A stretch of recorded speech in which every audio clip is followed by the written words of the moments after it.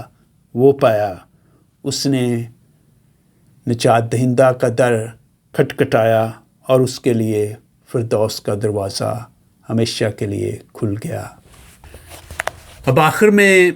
چند الفاظ میں یہ بیان کرنا چاہوں گا کہ اس کلمہ میں پائے جانے والے اہم نکات کیا ہیں، یا ہماری زندگیوں کے لیے اس میں کیا سبق ہے۔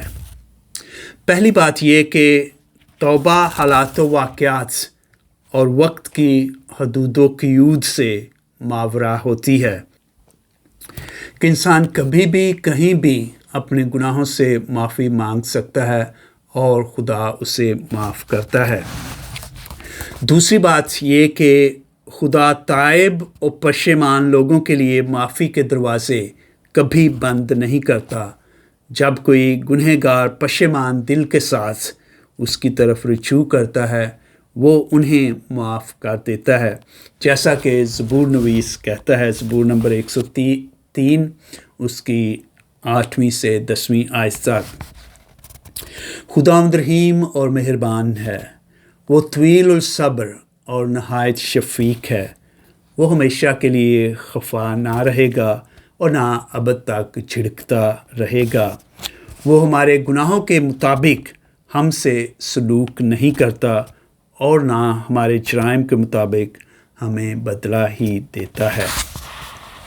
پھر اسی طرح ہمیں زبور نمبر 86 اس کی 5ویں آیت میں ملتا ہے،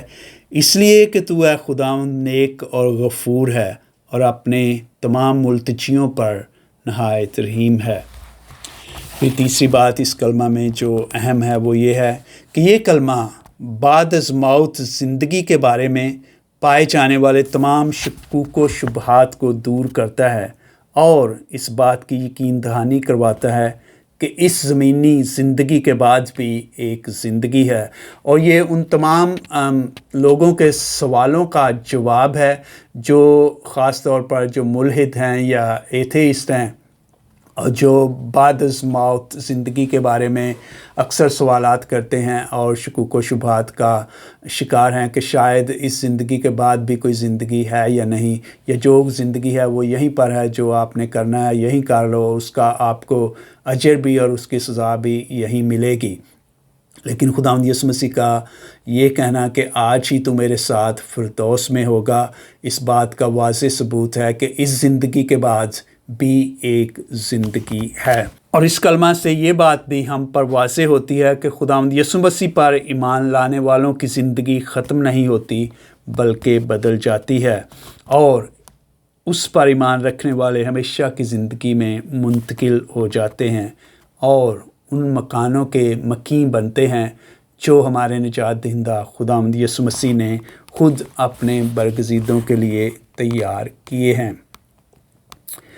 گو اس کلمہ کو ہم نجات کا کلمہ کہتے ہیں اور کہا جاتا ہے۔ اس کے علاوہ میرے خیال میں ہم بلا شک و شبہ اس کلمہ کو نئی زندگی کا کلمہ بھی کہہ سکتے ہیں۔ خداوند آپ سب کے ساتھ ہو اور بے شمار برکات سے مالا مال کرے،